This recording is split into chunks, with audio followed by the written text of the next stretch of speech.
மக்களே, இன்று நாம் திருக்குறள் 266ஆம் குறளை பார்க்கிறோம்.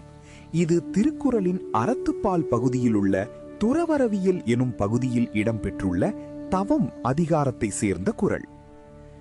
தவஞ்செய்வார் தங்கருமஞ்செய்வார், மற்றல்லார் அவம் செய்வார் ஆசையுட்பட்டு. இந்த குறள் சொல்ல வருவது என்னவென்றால், உண்மையாக தவம் செய்பவர்கள் தங்களுடைய கடமைகளை சரியாக செய்வார்கள்.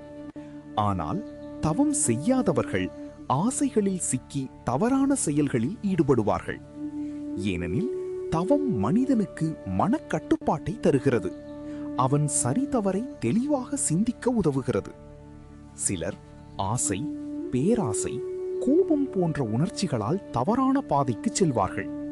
ஆனால் மனதை கட்டுப்படுத்திய மனிதன் அவற்றில் சிக்க மாட்டான். அவன் தனது கடமைகளை பொறுப்புடன் செய்வான். அதுதான் உயர்ந்த மனித குணம். உண்மையான தவம் என்பது வெளியில் மட்டும் தெரியக்கூடிய ஒன்று அல்ல.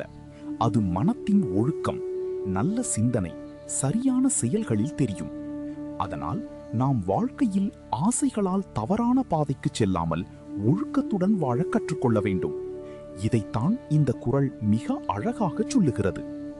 தவஞ்செய்வார் தங்கருமன் செய்வார், மற்றல்லார் அவம் செய்வார் ஆசையுட்பட்டு. அடுத்த குறளில் மீண்டும் சந்திப்போம்.